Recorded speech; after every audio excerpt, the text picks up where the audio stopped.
आपको लगता है कि सरकार खुद चाहती है कि इस तरह का बयान चलता रहे ताकि जो लोग धर्म और मज़हब के नाम पर लड़ते रहे और हमसे कोई विकास का या प्रोग्रेस का कोई रिपोर्ट कार्ड ना मांगे? बिल्कुल सरकार का यही मोटिव है। आई थिंक वो जब से भी आई है उनका यही मोटिव रहा है।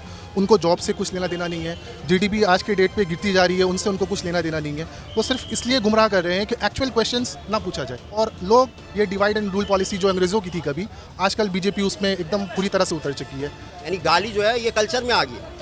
अभी का फैशन में इसको फैशन में कर दिया गया। किसी की माँ को गाली दे दो, किसी की बहन की गाली दे दो। इसने गला में कुत्ते का पट्टा जैसा सोना का पहन के, ठीक है, और पूरी हिंदुस्तान की माँ बहन को कर रहा है। ये खास करके यानी आप ये देखो आज के तारीख में आप वो कोई भी क्राइम कर लो, बशर्ते आप एक ऑरेंज कलर का आप गले में डालो, बस वो आपका लाइसेंस है। सिर्फ आपको एक ऑरेंज कलर का पट्टा अपने गले में डालना, बाकी आप कुछ भी कर लो, आपको कोई लॉ नहीं लागू होता है, कोई संविधान लागू नहीं होता है, कोई कानून का एफआईआर नहीं होता, कुछ नहीं, आप फ्री हो। आप अभी देखो दिल्ली में जो दंगा हुआ, तो एक बंदे ने, पूरी मीडिया ने देखा, उसने गोली चलाया, उसको 3 दिन में बेल मिल जाती है। डॉक्टर कफील आज 6 महीना से बंद पड़ा हुआ, उसको मतलब बेल तो छोड़ो, उस पर बात ही नहीं होती है। अब वो गोबर पात्रा को देखो ना, समित पात्रा को, उसको सैलरी है पता है, उसको परमानेंट सैलरी मिलता है उसको टीवी पे आके ये सब गाली देने के लिए। तो मीडिया तो उन्हीं का है ना। आप बताओ आज के हिंदुस्तान में 500 मीडिया है, उसमें से 480 का मालिक अंबानी है।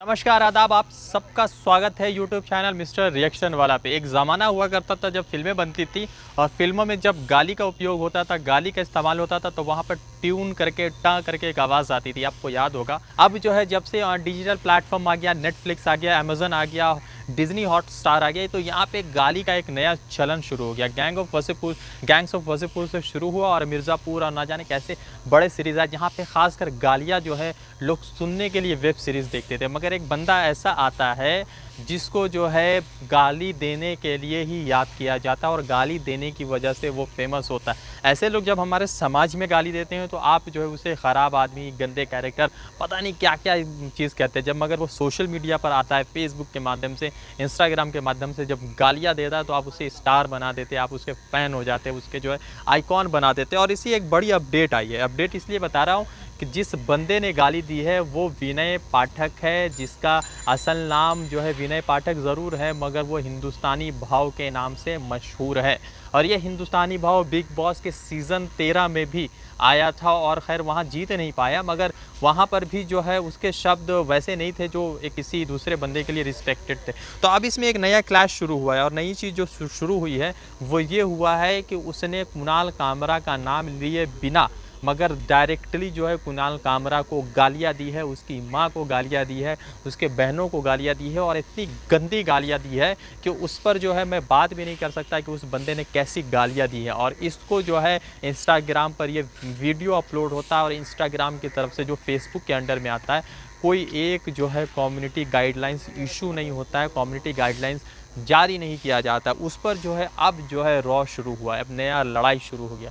नया लड़ाई किस बात का? नया लड़ाई इस बात का है कि फेसबुक जो है कम्युनिटी गाइडलाइंस बनाता है, मगर जब ये वीडियोस वायरल होता है, ये जो सोशल मीडिया पर वायरल होता है, इंस्टाग्राम पर वायरल होता है, लोग देखते हैं, तब कोई नहीं बनाता। वैसे फेसबुक पर हिंदुस्तानी भाव के कई वीडियोज़ हैं, यूट्यूब पर भी अवेलेबल है उसके वीडियोस, और उनका जो यूट्यूब चैनल है वो 2 मरतबा जो है बैन भी कर दिया गया था, बंद भी कर दिया गया था, मगर फिर से शुरू हो गया। अब जो नया रॉ शुरू हुआ है, जो नई लड़ाई शुरू हुई है, उसमें क्या हुआ कि कुणाल कामरा की माँ बहनों को हिंदुस्तानी भाव ने सरेआम गाली दी है और उस पर जो है कुणाल कामरा ने मुंबई पुलिस को अर्ज किया है, रिक्वेस्ट किया है कि हिंदुस्तानी भाव को जो है अरेस्ट किया जाए। जो भीड़ को इकट्ठा करना और साथ ही साथ हेट स्पीच देना, इस पर जो है हिंदुस्तानी भाव के ऊपर कार्रवाई होनी चाहिए। एक और चीज़ बड़ी अहम है कि आप जब किसी तरह का जब कोई चीज़ वीडियो पोस्ट करते तो कम्युनिटी गाइडलाइंस के नोटिस तो ज़रूर आते हैं, मगर हिंदुस्तानी भाव को नहीं आ रहा है। ये जो चाहे बोल सकते हैं। तो ऐसे होगा जैसे भारतीय जनता पार्टी के कोई मेंबर ऑफ पार्लियामेंट या किसी कोई बड़े लीडर जो मना है बोल दो, कोई फ़र्क नहीं पड़ता है। तो आइए इस बात पे जो है आम जनता, जो यूथ है, उनका रिएक्शन क्या है वो कवर अप करते हैं। या जिस तरह से कुणाल कामरा को डायरेक्ट गाली दी गई है और जब इंस्टाग्राम पर रिपोर्ट किया जाता है तो इंस्टाग्राम कहती है कि इस पर कुछ ऐसा हमें नहीं मिला जो किसी कम्युनिटी के ख़िलाफ़ जाता है। आप उस वीडियो को सुनेंगे तो ऐसा महसूस होगा कि जितनी भी गालियाँ देश में चलती है, सारी गालियाँ जो है हिंदुस्तानी भाव ने इस्तेमाल कर लिया और ऐसे लोग बिग बॉस में भी जाते हैं। तो हमारे साथ एक भाई है, क्या नाम हुआ आपका? जी, मेरा नाम मोहम्मद शफीक है। शफीक, ये बताइए कि ये जो हिंदुस्तानी भाव बंदा है, इसको हिंदू लोग जो है यूथ आइकॉन बना दिए हैं, इसको लोग फॉलो करते हैं, मिलियंस में फॉलोवर, बस सुबह शाम गालियाँ देता है फेसबुक पर, कभी किसी कम्युनिटी, कभी पाकिस्तान के खिलाफ। तो ऐसे लोगों को सरकार आपके हिसाब से किस तरह का एक्शन लिया जाना चाहिए, क्या होना चाहिए लोगों के साथ? देखिए, मेरे हिसाब से तो इन लोगों के ऊपर सख्त से सख्त एक्शन लेना चाहिए। इनका जो लैंग्वेज ऑफ स्पीकिंग है, आप देखो हमारे इंडिया को किस लिए जाना जाता था। हमारे इंडिया को ट्रेडिशन के लिए, हेरिटेज के लिए, यहाँ के कल्चर के लिए हम लोग इंडिया के लिए जाना जाता था। और आज एक बंदा आता है जो सारे आम एक चैनल में ओपनली सबको गालियाँ देता है, गंदी गंदी गालियाँ देता है। बिग बॉस जैसे फैमिली शो में आप सोचो, एक बिग बॉस जो है एक फैमिली शो है, ऐसे रेप्यूटेड शो में उस बंदे को एंट्री मिलती है। उसका ये क्या है, उसका बिजनेस क्या है, उसको सिर्फ इसलिए उस शो में बुलाया जाता है कि वो पॉपुलर अपनी गाली और इन सब चीज़ों की वजह से हुआ है। हम अब सोच कर देखो कि हमारा इंडिया भी कहाँ जा रहा है।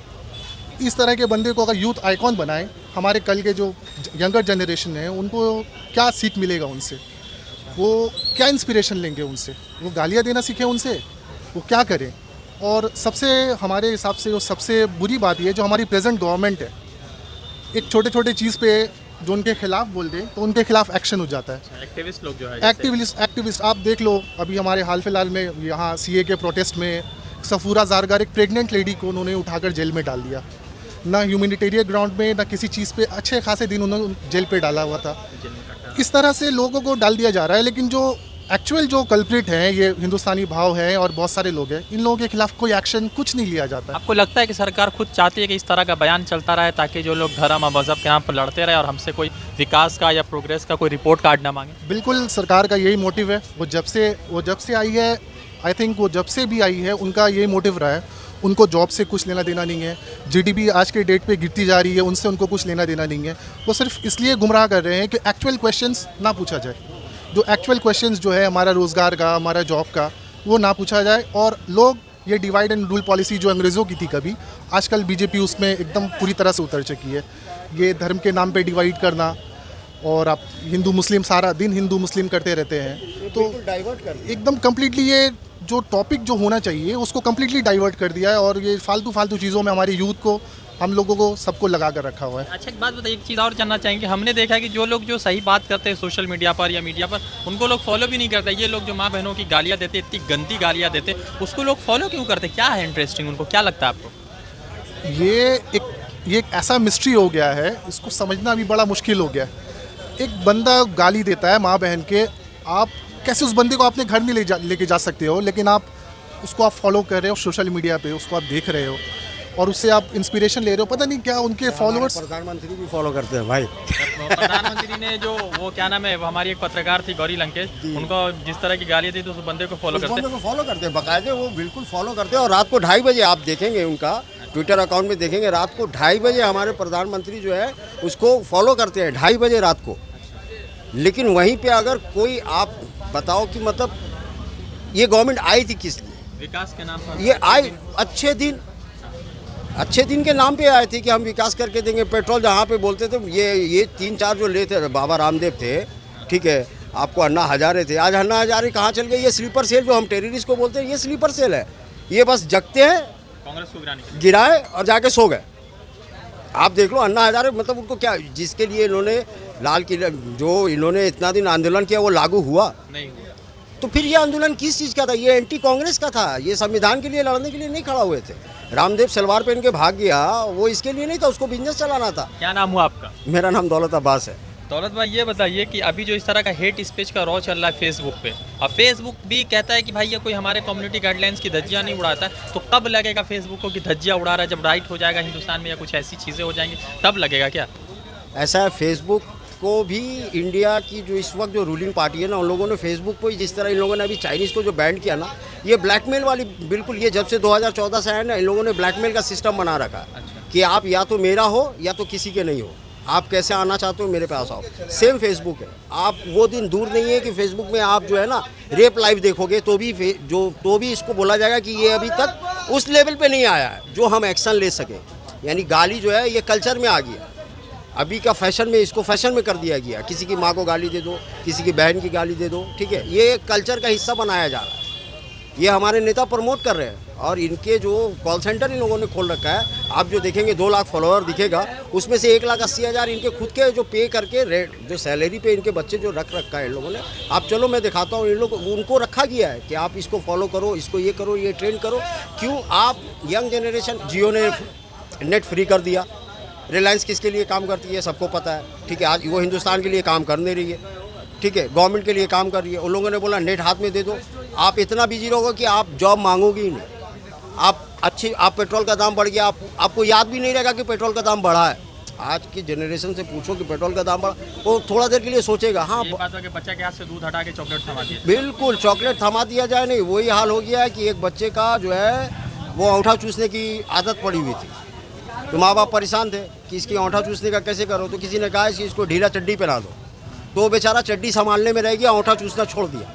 बीजेपी वही करती है, समझ में आया ना, उन्होंने चड्डी ढीला पहना दिया, ठीक है, अब चड्डी संभालो, बाकी सब भूल जाओ। अच्छा, एक बात बताइए कि अभी जो CNRC का प्रोटेस्ट चला था उसमें जो लोग मतलब कॉन्स्टिट्यूशन संविधान की बात करते हैं उसको अरेस्ट कर रही है, मगर ये लोग जो गालियाँ दे रहे हैं, सुबह शाम दे रहे हैं, उनको कोई कुछ नहीं जाता है क्या? ऐसा क्यों लगता है कि ये लोग मुसलमान नहीं इसलिए ऐसा है कुछ?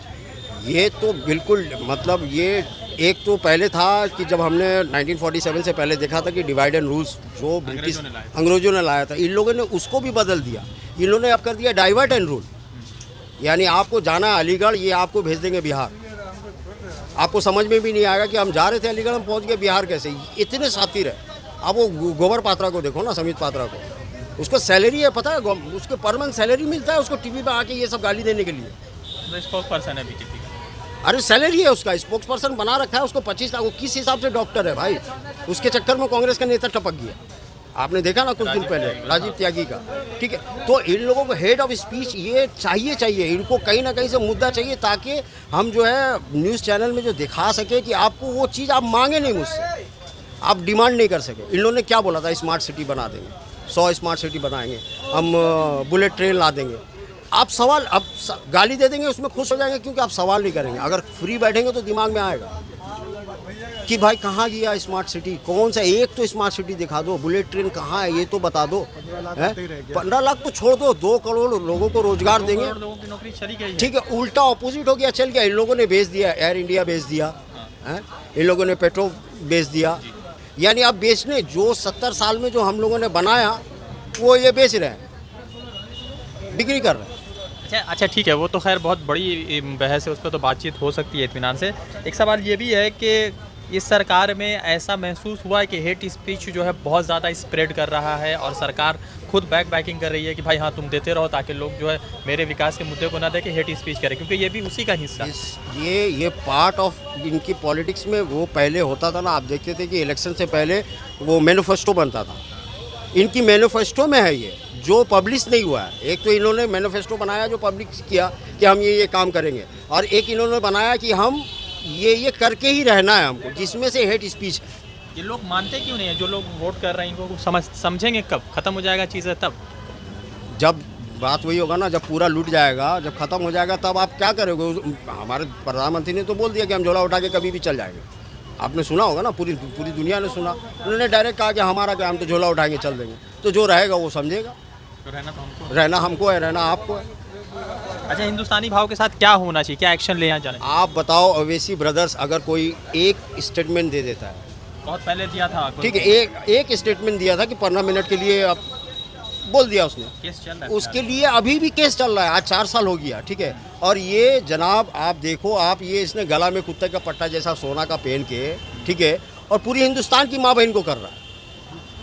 बोला भगवान को बुरा कर रहा है, गीता जी को बुरा कर रहा है। और किसने कहा? मतलब अगर किसी ने, अगर आप बताओ, जब ऊपर वाले ने, बनाने वाले ने 5 उंगली बराबर नहीं बनाया, तो हो सकता है हमारे कल्चर में भी कुछ बुरे लोग हैं, कुछ अच्छे लोग हैं। पूरा समाज को आप गाली दे दोगे? आप ऐसे कैसे कर सकते हो? आप पूरे समाज को बोल सकते हो? अच्छा, ऐसे लोगों को अगर आज़ादी है गाली देने की, तो जब पद्मावत संजय लीला भंसाली बनाते हैं पद्मावती, तो उसको फिर पद्मावत कर देते हैं, हमारी माँ के साथ ऐसा किया वैसा किया, क्या सीन दर्शाया। तो एक ऐसा लगता है कि किसी मखसूस लोगों के लिए ही मतलब ये छूट दे रखी है। बिल्कुल बिल्कुल, ये खास करके, यानी आप ये देखो, आज के तारीख में आप वो कोई भी क्राइम कर लो, बशर्ते आप एक ऑरेंज कलर का आप गले में डाल लो, बस चलेगा, बस वो आपका लाइसेंस है।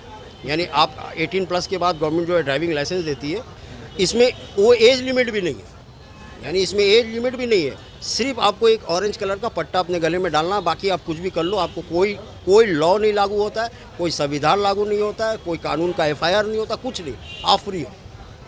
आप अभी देखो दिल्ली में जो दंगा हुआ, ठीक है, एक बंदे ने, पूरी मीडिया ने देखा, उसने गोली चलाया, करेक्ट, उसको 3 दिन में बेल मिल जाती है, डॉक्टर कफील, यूपी में। आज 6 महीना से बंद पड़ा हुआ, उसको मतलब बेल तो छोड़ो, उस पर बात ही नहीं होती है। आप देख लो, जो गन लेके है उसको 3 दिन में बेल मिल रहा है, और जो दूसरों का लाइफ बचा रहा है वो 6 महीने से, आज 8 महीने से जेल में। प्रोटेस्ट कीजिए ना सरकार के। प्रोटेस्ट कर के गूंगी बहरी सरकार है, आप प्रोटेस्ट क्या करोगे?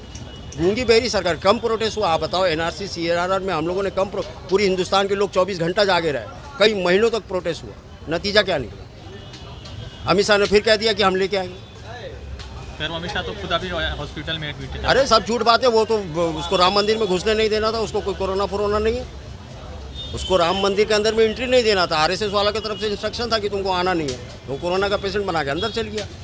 ये तो उनको भी पता है अच्छी तरह से। ये तो मीडिया को भी नहीं पता। अरे मीडिया को अच्छी तरह, मीडिया तो उन्हीं का है ना। आप बताओ, आज के हिंदुस्तान में 500 मीडिया है, उसमें से 480 का मालिक अंबानी है। जो कुछ बचा है वो बाबा रामदेव की हिस्से में। जो बचा है वो बाबा रामदेव थे, शुरू किए थे योग करते करते, जीन्स और चड्डी बेचने पे आ गए।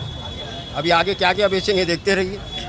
हाँ, तो यहाँ पे जब आम जनता से जब बातचीत हुई, आम जनता नहीं है, चूँकि आम जनता सियासत के बारे में जो है अच्छे तरीके से समझती है और जानती है, जब बातचीत हुई तो कुछ ऐसे मतलब पहलू सामने आए जिसमें जो है भारतीय जनता पार्टी का एक साजिश या प्रोपेगेंडा, तो आप कह सकते हैं कि हिंदुस्तानी भाव को पीछे से बैकअप किया जा रहा है कि आप जितनी चाहे गालियाँ दे सकते हैं। और अफसोस की बात यह है कि इस पर जो है इंस्टाग्राम कोई संज्ञान नहीं लेता, और इंस्टाग्राम कहता है कि हमारे कम्युनिटी गाइडलाइंस को ये इफेक्ट नहीं करता है। तो सवाल ये पैदा होता है कि हिंदुस्तान के जो लोग देख रहे हैं, अगर इस वीडियो को कुछ वायरल होता है तो इफेक्टिव हिंदुस्तान के लोगों पे, मार्क जुकरबर्ग जो है अमेरिका से आकर हिंदुस्तान में रहने वाले नहीं है, ना ही यहाँ के लोग अमेरिका जाने वाले हैं। तो सवाल ये है कि सरकार इस पर क्या एक्शन लेगी, क्या मतलब इसका निष्पक्ष पहलू निकालेगी, वो देखने वाली बात होगी। मैं रज़ा अंसारी कोलकाता से अपडेट कर रहा था, फिर जुड़ूंगा किसी अपडेट के साथ।